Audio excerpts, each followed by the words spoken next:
All right. Welcome to the Boom Learning Back to School 2023 Symposium Demo Lessons Boom for Elementary School. Today I have with me Janice Johnson and Katie Phelan. Phelan, yeah. Phelan. Everyone. Janice Johnson and Katie Phelan are going to talk about their stores a bit and about how to use boom cards in elementary school practice. There is some Zoom chats for you. Please let us know where you're from and if you've been using boom cards already in the past. And also, if you look at the Zoom Q&A bubble, it's somewhere down there where I'm pointing. That's a good way to leave questions for Janice and Katie if you'd like them to elaborate on some of the topics they cover, or maybe talk about their work a little more, what's really good for what their students love. This is a great place to talk with them for the Q&A at the end. The webinar is being recorded, so if you've registered, the webinar will be sent to your email address, but it's also going to be placed in our YouTube page. So if you missed the registration or aren't emailed by Zoom, you can still get a link from us. Please email help@boomlearning.com and ask us, and we can get you stuff. The recordings will probably be ready by Friday on YouTube. Well, that's about it for my housekeeping. I'd love to introduce you to Janice Johnson, who will be talking about her store, Speak Up Language Learners. Hi, everyone. I'm going to go ahead and share my screen and share a sample deck that I use with my students. I use boom cards with my elementary Spanish students. I have students in grades K through 5. My students have had limited exposure to the language. They don't know a lot of Spanish. So I like to create boom decks to give students a mini immersion experience with a lot of input. I often use storytelling, and that's a sample, example lesson I have up here right now. I like to use storytelling because it gives a context for the language, and I can use a lot of images to illustrate the story, and that helps to make the language comprehensible. So the boom deck I'm going to show you today is an interactive story. It focuses on beach vocabulary. That's the new vocabulary that the students are working with. I've also brought in other vocabulary my students already know, like colors, weather, numbers, and animals, so they can interact with the story. So they're not just listening to a story. Instead, they have questions to answer and things that they can click on and participate in the story. I've also used that vocabulary that they already know as a way to repeat the newer vocabulary so that they keep hearing the new words over and over again, and it just gives them a lot of input and helps them acquire their new vocabulary. Okay, so let's go ahead and take a look at the story. It's a story about a pig at the beach. A good part of the deck is just the story with audio for them to listen. So I'm just gonna move forward through a few pages.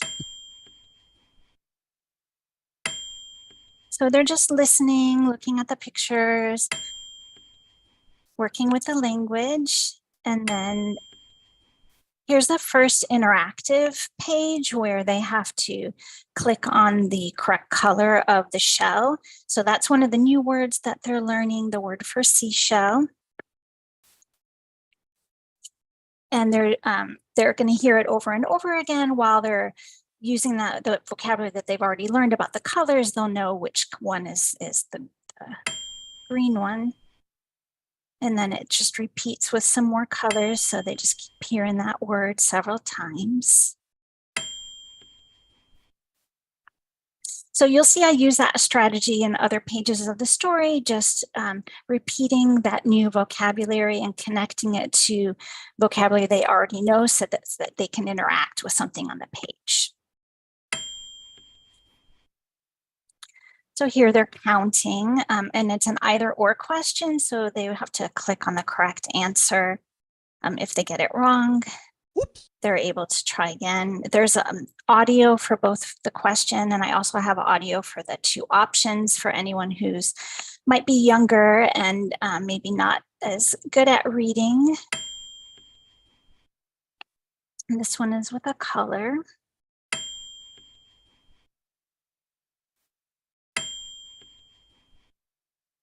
Here they have an either or question. Again, they already know the animals, so this is just reinforcing vocabulary they've learned previously. It asks if it's a cow or if it's a chick.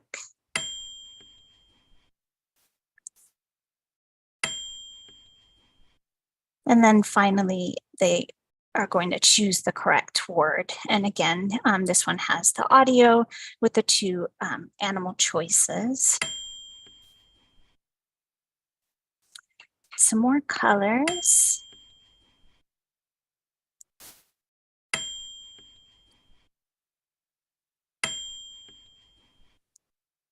And then new vocabulary for sunglasses, the ball.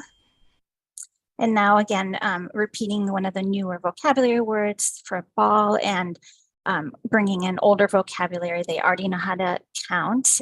So they're just going to count the number while they're just hearing that new word repeated several times.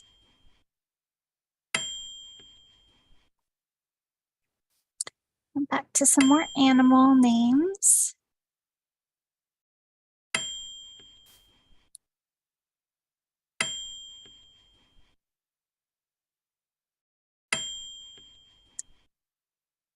Okay, I'm getting close to the end of the story where I can show you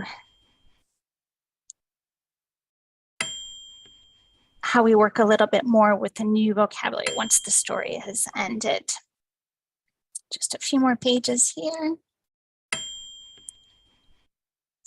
This is a question about likes or dislikes, if they like swimming. So there's not a wrong or a right answer to this one. So instead of having two places to click, they can still click on the one that they like, but they both would be marked correct. And this is the same thing if they like to go scuba diving. Okay, so that is the end of the story. And I always end a storytelling lesson with some type of an activity where they would really focus in spend more time working on that newer vocabulary that I wanted them to acquire. So for this particular deck, the students are going to be listening to an audio clip. La pelota. And then they'll choose the matching image.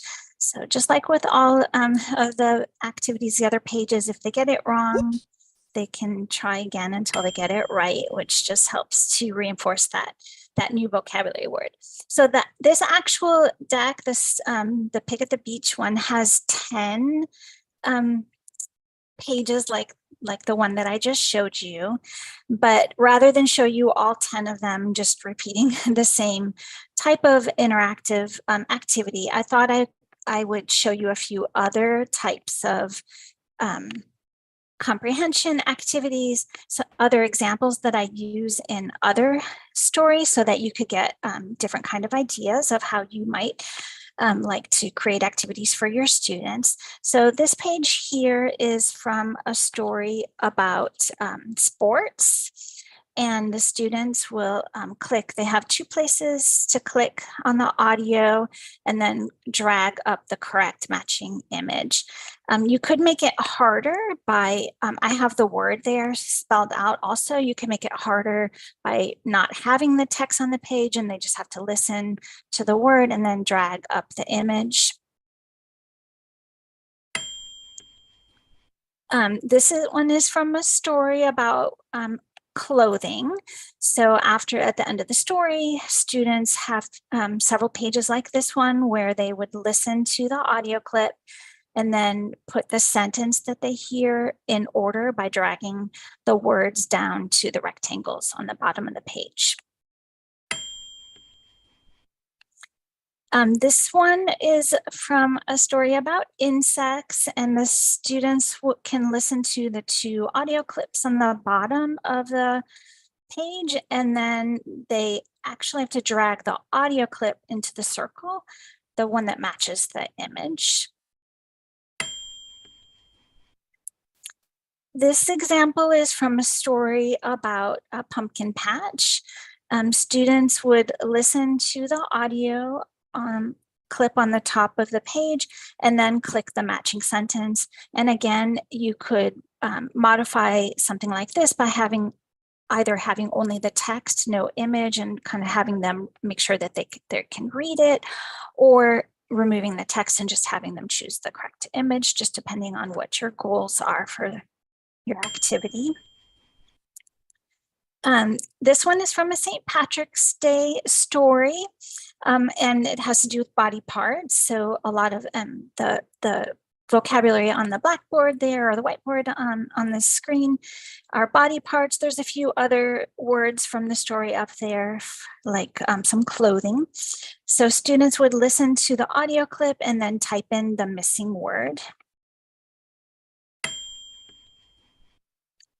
This one is a sequencing activity. There's both text and audio, and it's about fruits and vegetables, this deck. And they just need to, whatever is mentioned first, they would drag the fruit into the box 1, and same thing for the rest of them. And again, you could modify it and make it a little more challenging by having only the audio or having only the text. This one is reading comprehension, but I've added some vocabulary support in there by including the images next to the vocabulary words. And same thing, on the bottom, they have a sentence to listen to, and they type in the missing word. And again, you can make this harder by taking away the images, either on the bottom, that would make it harder, or entirely removing all images would make it even harder. And this is my last example comprehension check. This one is about a story about Guatemala. They just learned a lot of different facts about Guatemala. And this is just one comprehension check. What's the capital of Guatemala? And they would need to choose it.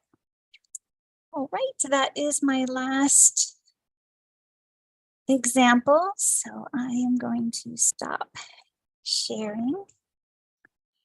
Thank you very much, Janice. That's beautiful. I like the St. Patrick's Day one. It's so green. It's like wonderfully, yeah, all these greens. Yeah, very nice. I like the colors and the pop of each, and how the deck has a story, but also some challenges. It needs a little interaction. Yeah, that's all very, very awesome and inspiring to me. I don't have any spur of the moment questions yet, and we have some extra time, so I'd like to just allow the audience a moment to ask any questions they may have for you. But if not, for now, we can allow Katie to speak about Kindershark, and we'll wait till the end for the Q&A, and then we can do some demo lessons as well. But go ahead, Katie. Thank you for being here again, and I'll let you take it away. All right. Thank you very much. Let me get my presentation up here.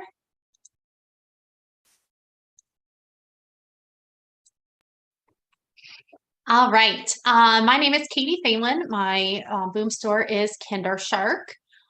So just talking about boom carts in the elementary classroom, just a little bit about me. I am actually an elementary teacher. So I've been teaching for 18 years. I'm in Ohio. I'm currently teaching in first grade, but I do have experience in special education, preschool, and then I taught kindergarten for 12 years. But out of all those 12 years, I have been actually using boom cards in my classroom for 7 years. And I could tell you, I honestly use it every single day with my students. It is definitely something that I have found as a game changer in my classroom, to help individualize and for students to be working. I've been a publisher in the Boom Store for 5 years. So I have quite a few activities just from what I've built up, I've been using in my classroom. So I can assure you that anything that I do have in the store does get used by students on a daily basis. So a little bit about what I'm going to go over with you. I'm going to talk to you about some tips and ideas on how to use boom cards in your classroom, and some things that you could do to make it successful and the different ways that you can use it. And then I'm going to be going through some lessons on using some boom cards for reading and phonics, ELA. We're going to go into a little bit of math, and then science and social studies. So looking into ways to incorporate boom cards into your classroom. So like I said, I've used them every day. So these are just some of the tips that I found. The biggest game changer to me is this is such an easy way to differentiate for your enrichment and your interventions for specific students. We all know that you get those students in your classroom that are coming to you and they're above grade level or even 2, 3 grade levels above. And you're like, oh my goodness, how am I going to reach this student? This is such an easy way to differentiate for them, because you can find them specific activities or create them on your own of what you want them to be working on. So yes, you might be working with them in a small group, but then when they're not in a small group with you, you can make them individual activities so that they are working on exactly what they need to be working on. And then the same thing for intervention. You have students on IEPs that need goal work, or they need to just be doing some extra interventions. You can send them their activities, and it's a really easy way to differentiate that way. Another way that you can be using it is you can still do it whole group. I know that's a question that I've gotten a lot is, I have kindergartners, they don't know how to do this one independently. Well, you could still put it up on your projector, whether you have a smart board or, whatever device you have in your classroom. You can put some of these activities up on your smart board and do them whole group with your class, and you're directing them through that way. You can also do them with small group in stations, whether you're sending them the activities through Google Classroom, or you just are using when you create your class in boom cards, and then you have a little URL link. You can have students bookmark that on their class, on their Chromebook or whatever device that they may be using. iPad, anything they maybe can bookmark that, and then they can go on and sign on through that way.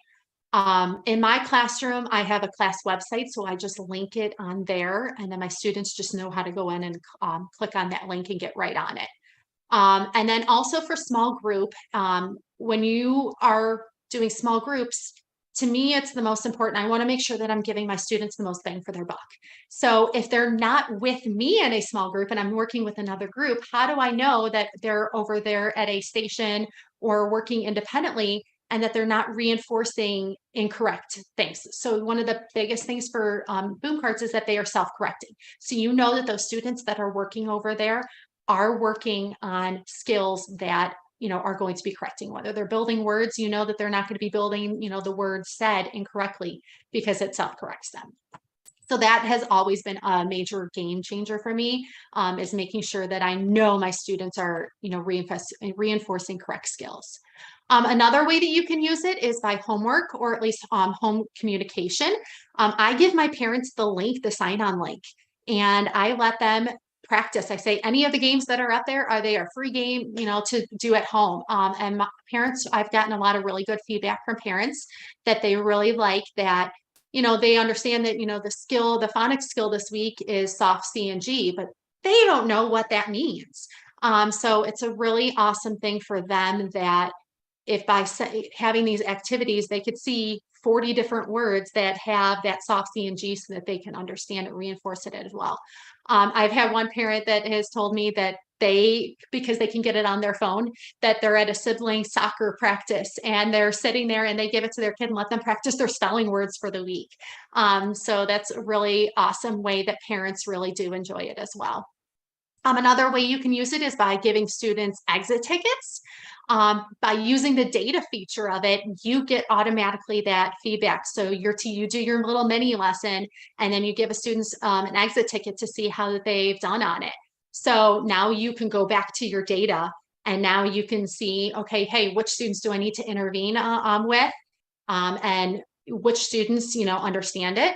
And also, if you have the live feature on there, you can go on and live and immediately get that feedback, whether let's say that we're doing a chapter review and preparing for a test, and I want to see how my students are doing. I can be on that live feature and go on there and say, oh, hey, this kid's like really struggling with understanding the part whole of adding. So I'm going to pull them up. So while the other students are working on their review game, I'm going to pull that kid up, and I'm going to get out manipulatives and help them right then and there. And like I said before, goal work for individual students. You can assign it to a group of students. You can do it to individual, or you can even assign it to the whole class. And another way that I found in my classroom, my students really enjoy when I have thematic or holiday decks.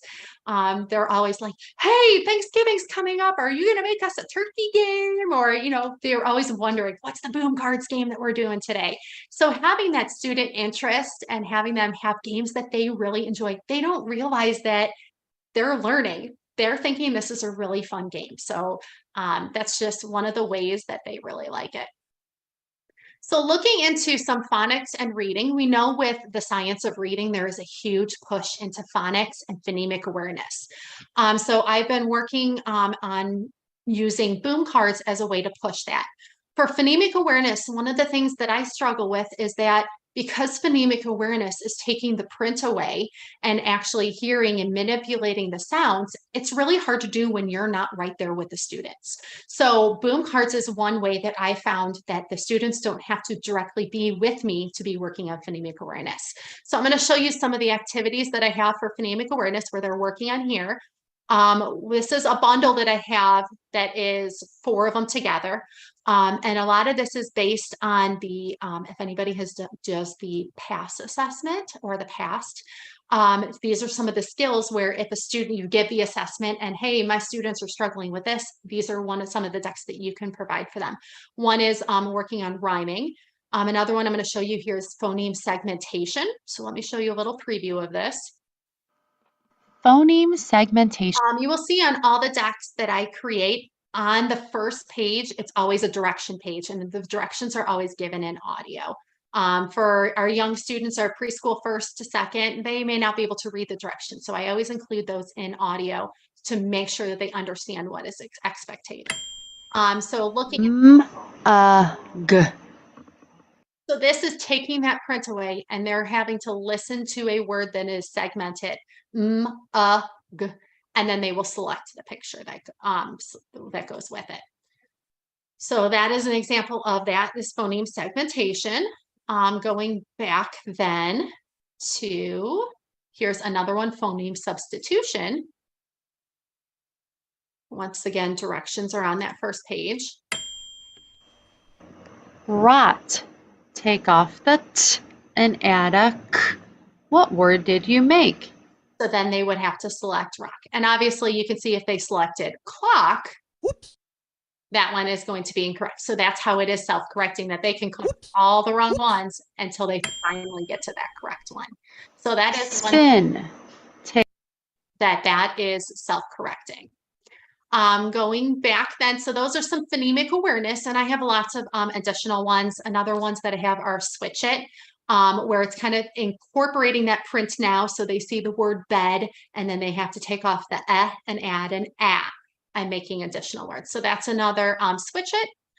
Some other phonics in the classroom, here's encoding. The district that I work for, we use Orton Gillingham.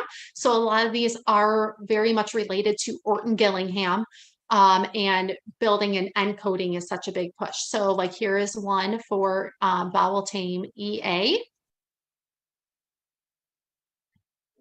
Once again, directions on the first page. They will listen to the audio. Seat.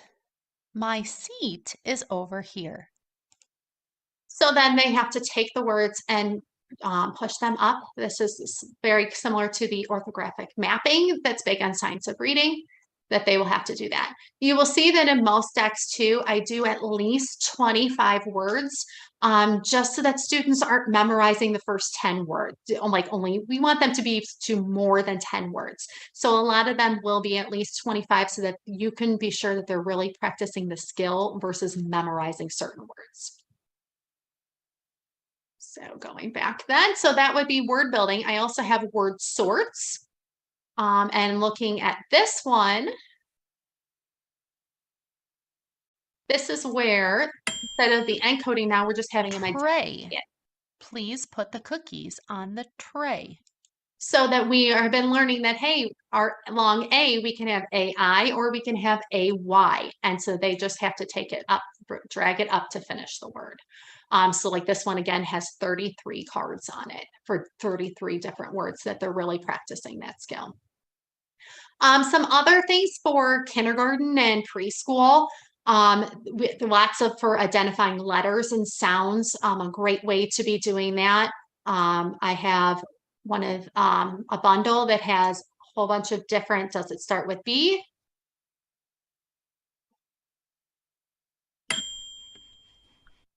Bear. So does bear start with B? They would either click yes or no.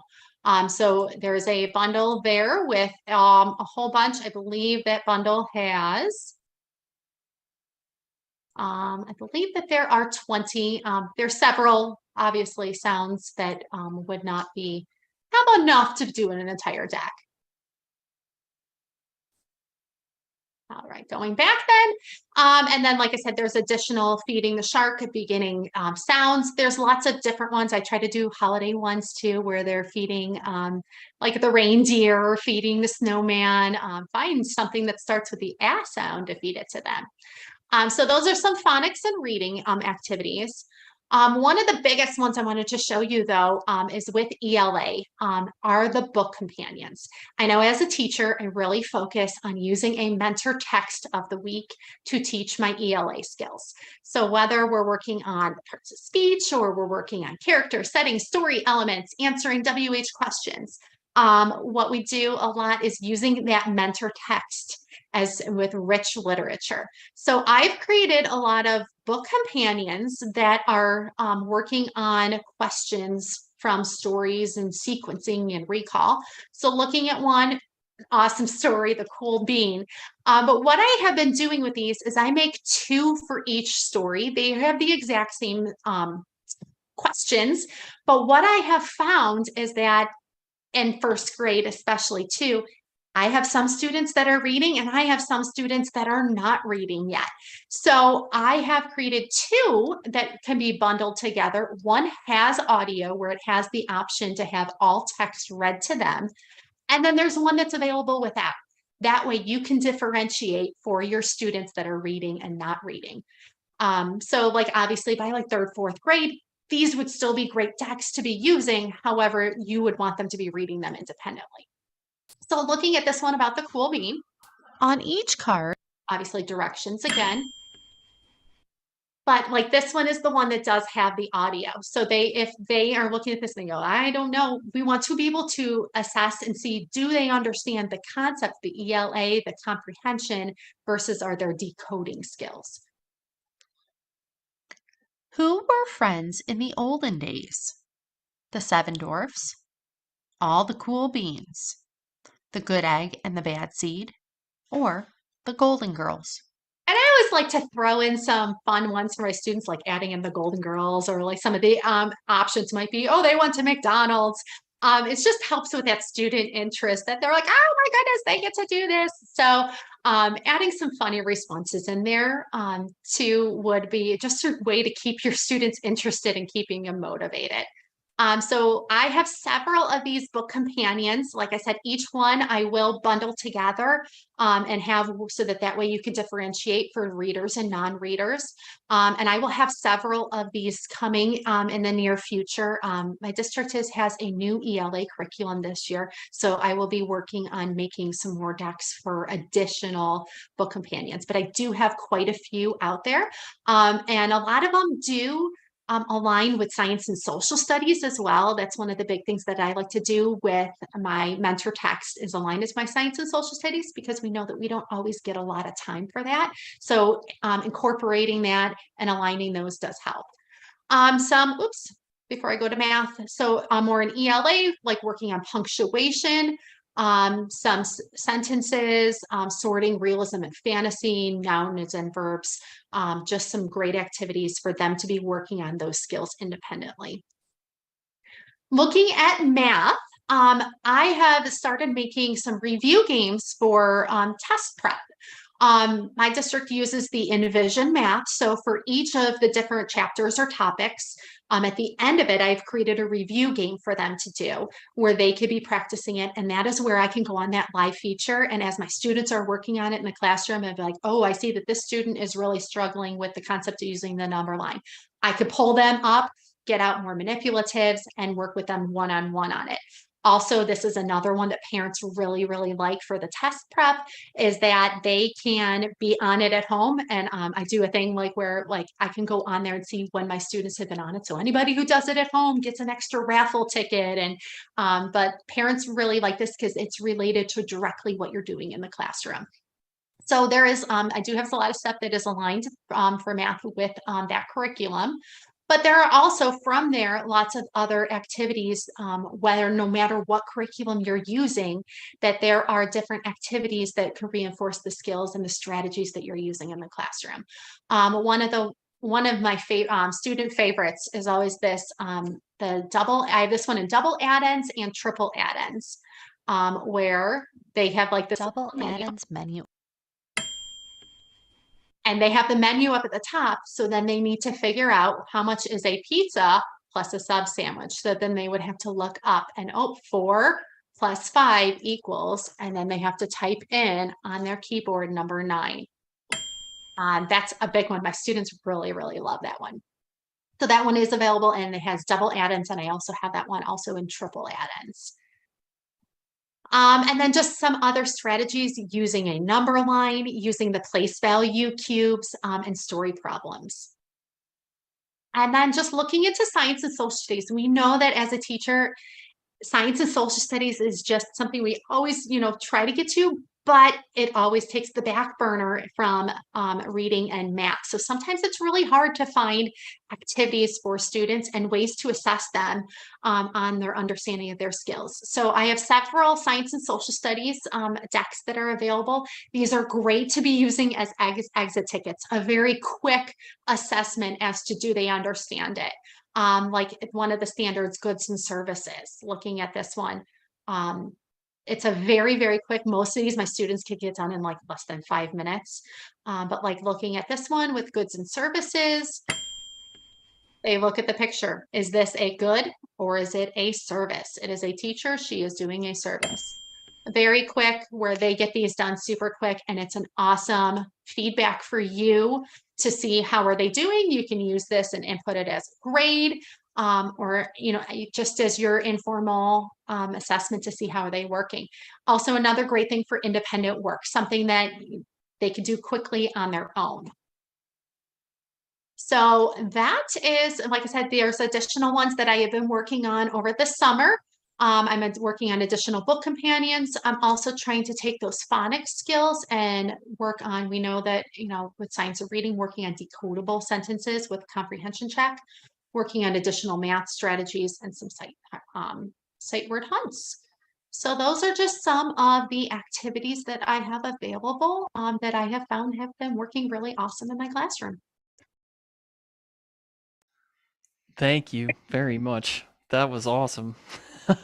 I love the menu and adding up the. Yes. That's brilliant. Oh, it's so They smart. love it. Yeah, I bet it's practical. I also like your cute robot artwork. Thanks. Yeah. Well, thank you so much, Katie. That's awesome. I like how diverse you are made a lot of stuff. We have some time for some questions. I have a few questions here. I suppose I could just pose them to both of you. One of them is, how do you manage screen time and ensure a balanced approach between the digital and traditional learning methods is if you have students of your own in the classroom? One way that I have found to do it is I just put like a time limit on it. So if I'm having students do it as a station, I do have time stations. So that way, if they're at a station for 10 to 15 minutes, I only have one of my stations as a technology station. And it's always more than likely always boom cards that they're on there, because I could differentiate and then they're working on that goal work. But just kind of by having that routine set up, it kind of does help to manage some of that time so that that you're having a good balance in the classroom. Sure. Janice, do you have students in the classroom? I do, but I teach online, so everything is digital. Oh, it's all digital. Okay. And you probably don't tell them you have to go print some stuff out and then, No. yeah, that would, yes, I They understand. don't always have printers. Sure, sure. Okay, well, that's interesting. Having a station, like a tech station, is a way to sort of control the time there. Yeah, interesting. Let's see, another question. A question from Jeff. I'm a beginner in regards to boom cards. Curious, how long did it take each of you to get up to speed on creating all of these decks?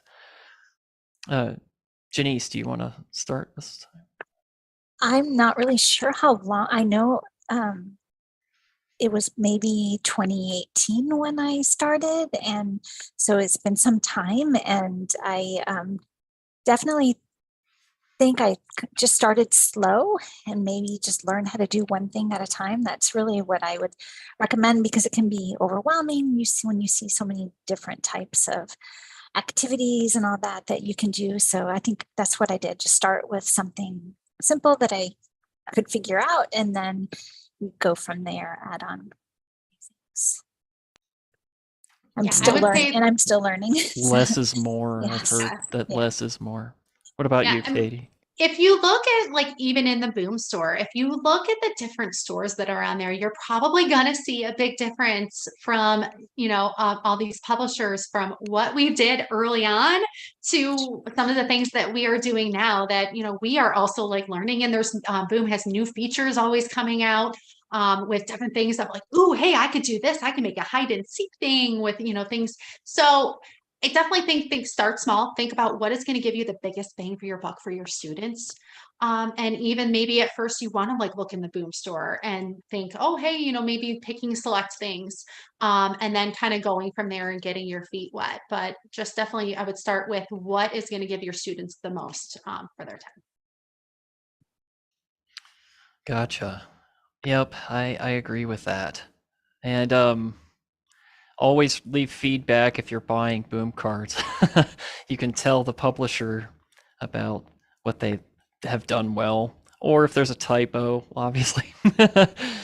What are some of your favorite topics of what you teach, or languages, I suppose I could ask too? I do have Boom. I have all of my decks have an English version, a Spanish version, and a French version, but I just teach Spanish right now. That's what I'm teaching. So those are the ones that I use with my students. And probably the ones I like most are the like the examples I showed with the reading comprehension, where they are actually having to interact. It's with the text and read and typing out the words. Those are the ones that I feel like they're a good challenge for my students, and they're things they enjoyed also. And they respond to the story pretty well too, I would imagine. That Yeah. the brain break kind of intermittently. Yeah. Right. Yeah, they like being able to be involved in it and have something to do, not just sitting and taking it all in. All right. Right. They feel like they're there. Yeah. What about you, Katie? What is your favorite topic? I actually, so too, the phonics to me, I'm like a big teacher of like phonics is my jam. Like I love it. So a lot of those ones that I've been working on of the phonics, incorporating that, just ways for students to be working on those independently without me having to directly be there. Other thing I would love are the book companions. Definitely a big person with using a mentor text of the week. So getting to do that.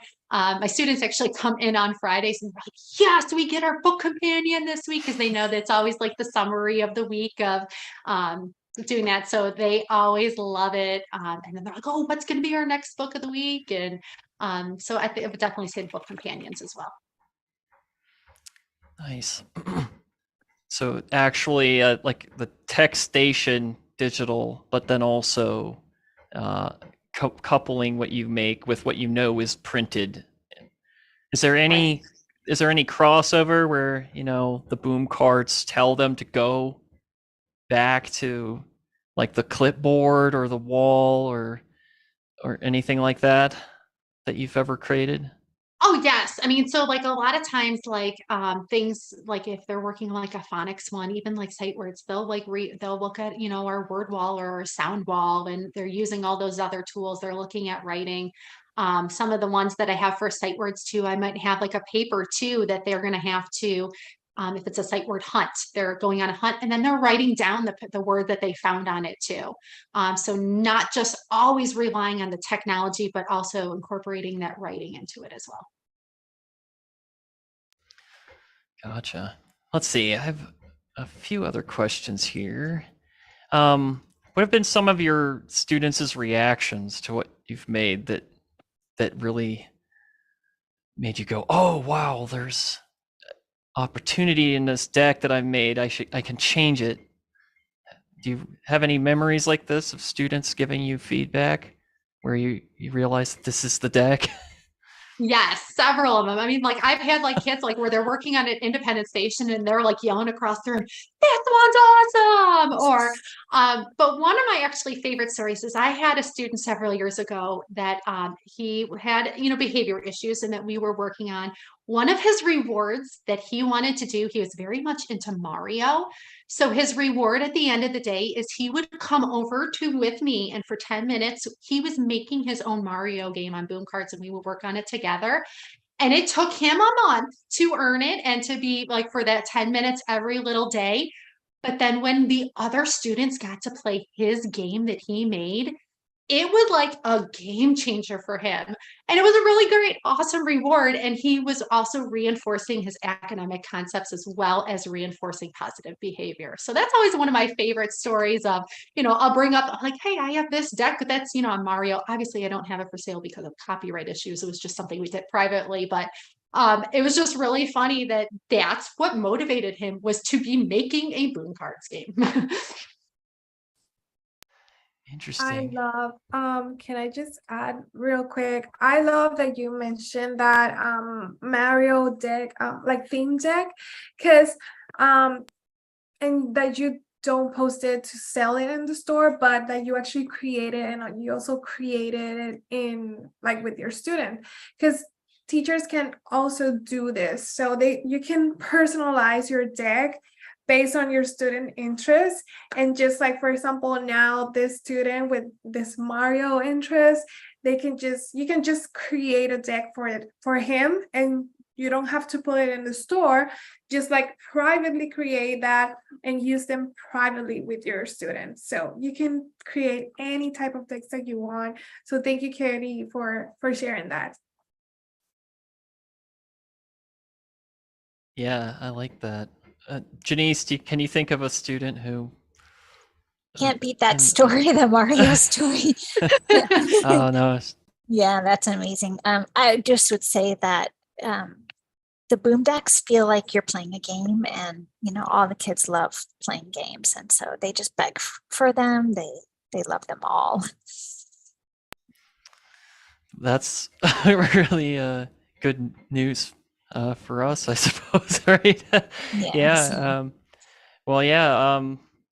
I have a couple other questions. This one may have been covered a little already, but for teachers that are new to boom cards, do you have any recommendations for them getting started? I know you said to start slow. You don't want to bite off more than you can chew, so to speak. But are there other little things like that maybe they're not even creating yet, but would still be useful for them that you think they could get? Starting with a deck that they purchased takes away all that creating anxiety. And also, when you do that, it kind of gives you more experience with what you can do with a boom deck, and then you can kind of figure out what was in that deck that worked well with your students that you liked, and then go from there, move to making your own, using kind of pulling the features that you like out of the decks that you have and modifying them for your needs. And with that too, I find that when you find what works in your classroom and managing how you want to use it, whether you're using it for stations or you're using it for whole group, kind of by maybe using one that you've bought first, if as just a way to kind of figure out what works for you. Because if you're going to be using them in small group versus whole group, then when you're creating them, you would maybe make them in a different way. So I think best would be to be just getting your feet wet and figuring out how to use it in your classroom, so that way when you're creating your own things, you could tailor it to what works best for how you manage your classroom. Awesome. Well, thank you. It's interesting. We had a conversation in one of the other panels today about students making these games, and they can't actually use their student account to build in the studio right now. So they kind of just have to play what you find from the store. But hearing this story, and also just in general that students like them, it seems fair to think that maybe students imagine if they wanted to make things different, or maybe they see the artwork on the screen a little differently because they're imagining, and us providing a way to allow them to participate in the game making might, in my estimate, help with engagement and learning and reading. I remember myself, I played games to learn how to spell because I couldn't spell. But when I gamified it and gave myself a reward for spelling properly, then it became like, oh, I have to do it, not just because I have to do it, but because it's fun, because there's something more than just the task. Let's see. I think I have one more question, leading off of what I was just saying. How do you think that the boom cards in the future can enhance student engagement during lessons? I know it's sort of a boring question, but it's almost like I'm looking for something for me. What can we put in boom cards that you think is missing that might help your students grasp faster or become engaged sooner? I mean, from what I see, they are very well engaged in it. At least from, the lower elementary, preschool, kindergarten, first grade. I find it's very user friendly. My students know how to sign on very, very, very quickly. So I find that that's a really big thing too, is that they're not wasting all this time trying to get signed on, or, they're at a 15-minute station and they spent 6 of the minutes trying to get on. They're usually on within 30 seconds of getting on. So that's one of the feature that I found really helps at this point too, is how user friendly it is for students and how that login process is pretty quick. Okay, that's good. I would agree. My students are always very engaged, and my favorite feature obviously is the audio. Just that is a game changer, being able to have the audio wherever you want it. Okay, interesting. We added voice memos recently, but they don't save the audio for very long because of a privacy concern about the student's voice being out there, and we just delete it now. You can hear it if you're listening to the student over the shoulder with the iPad, but we want to improve that too. We want to make audio even better, especially for language learning and phonics in general, because that's to hear the student reply, like, okay, how can I intervene? Very, very valuable. We're told about this all the time. But anyway, we're about at time. I want to thank you both for being here and for answering a bunch of questions I didn't rehearse with you about. The recording will be sent out to everyone who registered, and there is also a feedback survey for the webinar. It's just for you to tell us if we did well and help us to make it better next time. And also, the YouTube uploads for the symposium might not be available till Thursday or Friday, but we'll send them out to you. And if you can't find them, just email us at help@boomlearning.com, and we'll send you all the resources you need. Whatever you'd like us to send you, we can help you find it. But again, thank you, Katie Phelan, for being here, and Janice Johnson. You're wonderful, very inspiring and colorful, and we have sent links to your store page to the attendees and stuff so that they can find you. Anyway, I will let everyone go. Thank you very much again for attending, and I hope you all have a wonderful week. Thank you.